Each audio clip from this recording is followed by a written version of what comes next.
In this video, we will be exploring the transitional government leaders of Mali, Niger, Guinea Conakry, and Burkina Faso, and analyzing whether they can be considered dictators. We will also examine whether these men are the new strong leaders of Africa, rejecting Western exploitation and colonial rule. Finally, we will look at how each of these leaders has combated French or Western rule in their countries, analyzing one after the other.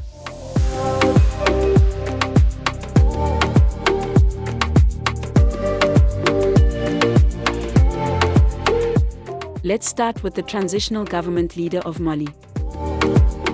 Assimi Goïta is a military commander and the current leader of Mali. He first came to prominence in August 2020, when he led a military coup that toppled the government of President Ibrahim Boubacar Keïta.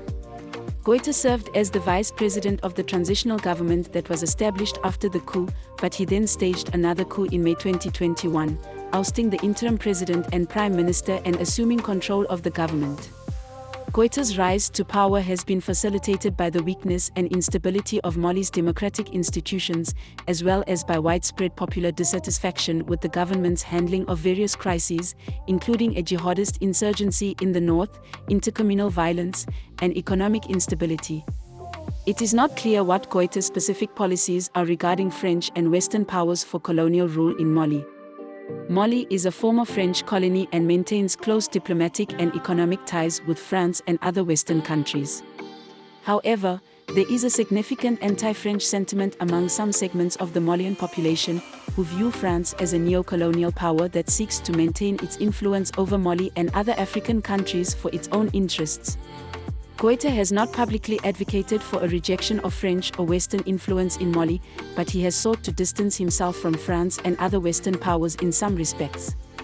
For example, he has criticized the French military intervention in Mali and has sought to establish closer ties with Russia and other non-Western powers. Additionally, some of his supporters have called for a more assertive and independent foreign policy that prioritizes Mali's national interests over those of its former colonizer and other outside powers. Next, we have Abdourahmane Tiani. Just a few months ago, the US Secretary of State, Antony Blinken, visited Niger and called it a model of democracy in the region. Last week those words seemed rather foolhardy, as reports began to emerge of a military coup underway. On Wednesday morning, the country's presidential guard, a group who was supposed to protect democratically elected leader President Mohamed Bazoum, blockaded the presidential palace. Soldiers appeared on state TV to announce they had removed the president from power, seized control of the government and suspended the constitution. And on Friday, July 28, the commander of the guard, Gen. Abdourahmane Tiani, declared himself the leader of Niger in a televised address. Anti-coup protests erupted in the normally peaceful capital city of Niamey, but the junta acted quickly and violently to quell dissent. A nationwide curfew was announced and the borders were closed. It was a bitter blow for Western countries, particularly France and the US, who for a decade have viewed Niger as a reliable partner because of the relative stability it held in a region marred by terrorism, violence and coups. The UN suspended its humanitarian operations in Niger and aid was halted, with Britain announcing it was ceasing all long-term development assistance. The unstable situation is only further complicated by Niger's geopolitical importance to the West and Russia's looming presence in the surrounding region. Tiani and his group have not been recognized internationally by any countries as the lawful leaders of Niger. The Economic Community of West African States, ECOWAS, has been unequivocal in its response to the coup. Not only has it suspended ties with Niger and agreed to immediate financial sanctions, it has also authorized the possible use of force if Bazoum is not released and reinstated within a week. France, Niger's former colonial power, has said it will not tolerate any attack on France and its interests. The military junta has also accused France of plotting military intervention to reinstate the president. The French foreign minister has emphatically denied any such intention. Moving on to Guinea Conakry. Mamadi Doumbouya is a military commander and the current leader of Guinea Conakry. He came to power in a coup on September 5, 2021, during which he toppled the government of President Alpha Condé, who was seeking a controversial third term in office. Doumbouya is a former officer in the French Foreign Legion and had previously served as the head of the Guinean Army's Special Forces. Doumbouya's coup was facilitated by widespread popular discontent with President Condé's rule, which was marked by allegations of corruption, human rights abuses, and authoritarianism.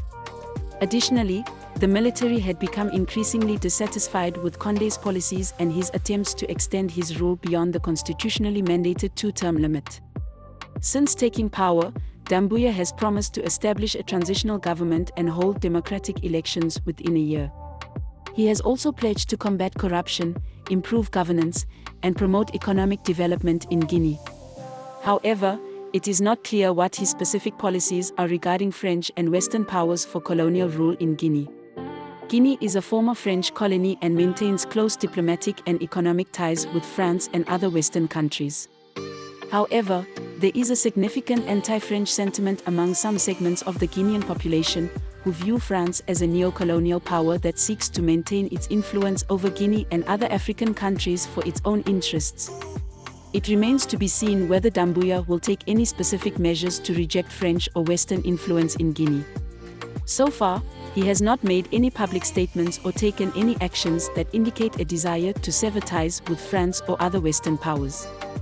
However, he has expressed a commitment to promoting Guinea's national interest and sovereignty, which could potentially lead to a more assertive and independent foreign policy. Finally, we have Ibrahim Traoré. Said to have been a shy but intelligent boy in school, Burkina Faso's Captain Ibrahim Traoré has become the latest military officer to seize power in a coup in one of France's former colonies in West Africa.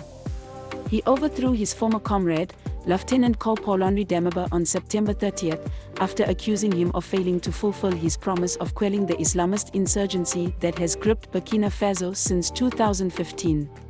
Born in 1988, this makes the 34-year-old captain the youngest head of state in Africa, joining the ranks of two other coup leaders, Guinea's charismatic Col Mamadi Doumbouya, born in 1981, and Mali's bearded Col Assimi Goïta, born in 1983. I know I'm younger than most of you here. We didn't want what happened, but we didn't have a choice, Captain Traoré told government officials. During LT Col Damiba's short time in power, attacks by militant Islamists, some of them linked to the Islamic State group and Al-Qaeda, increased in Burkina Faso as they seized territory in rural areas and encircled cities, leaving the state in control of only about 60% of the country, according to some estimates. With a lack of strong democratic institutions in a country where the military has long been dominant, Captain Traoré seized power with a pledge to improve security in a nation living in fear of the militants. I know that France cannot interfere directly in our affairs, Captain Traoré said, adding, the Americans are our partners now, but we can also have Russia as a partner. His comments suggest that he could follow the example of his counterpart in Mali, who has allegedly brought in the controversial Russian security group, Wagner, to replace the French in the fight against jihadists, albeit with little success, as the insurgency has worsened there too since the military staged a coup in August 2020. Now, Captain Traoré has found himself at the center of international glare, with some going as far as drawing parallels between him and Burkina Faso's famous revolutionary, Thomas Sankara, not surprising in a nation looking for political saviors after decades of misrule.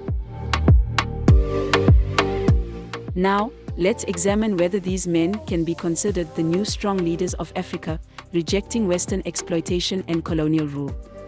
While it is true that all of these leaders have come to power through non-democratic means, it is also true that they have all promised to hold elections in the near future. This suggests that they are committed to restoring democracy rather than establishing themselves as dictators.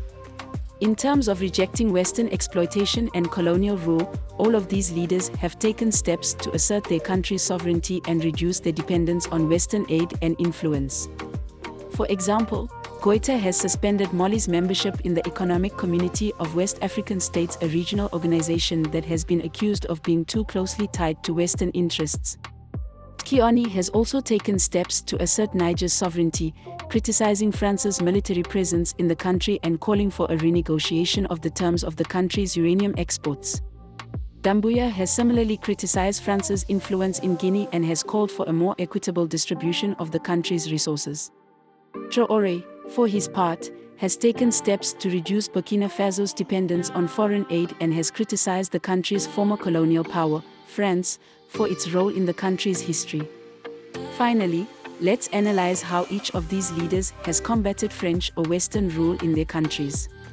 In Mali, Goïta has been highly critical of France's military presence in the country, calling for a renegotiation of the terms of their cooperation. He has also criticized the French-led military intervention in 2013, which he sees as having destabilized the country. Kioni, in Niger, has been critical of France's military presence in the country, particularly in the north where French forces have been fighting Islamist extremists. He has called for a renegotiation of the terms of the country's uranium exports to France, arguing that Niger is not benefiting sufficiently from the relationship. Doumbouya, in Guinea, has been highly critical of France's influence in the country, particularly in the mining sector. He has accused French companies of exploiting Guinea's resources and has called for a more equitable distribution of the country's wealth. Doumbouya has also criticized France's support for former President Alpha Condé, whom he overthrew in the recent coup. In Burkina Faso, Traoré has also been critical of France's role in the country's history, particularly during the colonial period. He has called for a more balanced relationship with France, arguing that Burkina Faso should not be beholden to its former colonial power. Overall, it is clear that these transitional government leaders have taken steps to assert their country's sovereignty and reduce their dependence on Western aid and influence. While their methods of coming to power have been controversial, they have all promised to hold elections in the near future, suggesting that they are committed to restoring democracy rather than establishing themselves as dictators. However, it is important to note that there have been reports of human rights abuses and restrictions on the media under some of these leaders. It is crucial that the international community continues to monitor the situation in these countries and hold their leaders accountable for any violations of human rights. In conclusion, the transitional government leaders of Mali, Niger, Guinea Conakry, and Burkina Faso have all come to power through non-democratic means, but they have also promised to hold elections in the near future. They have all taken steps to assert their country's sovereignty and reduce their dependence on Western aid and influence. While there have been reports of human rights abuses and restrictions on the media under some of these leaders, it is important to continue monitoring the situation and holding them accountable for any violations of human rights. Thank you for watching, and we hope you found this video informative. Thank you for watching our analysis on the transitional government leaders of Mali, Niger, Guinea Conakry, and Burkina Faso. As Africa continues to navigate its path towards democracy and self-determination, it is important to remain vigilant and hold our leaders accountable for their actions. We hope this video has shed some light on the complex political landscape in these countries and sparked conversations on how we can support the growth and development of Africa as a whole. Don't forget to like, share, and subscribe for more informative content.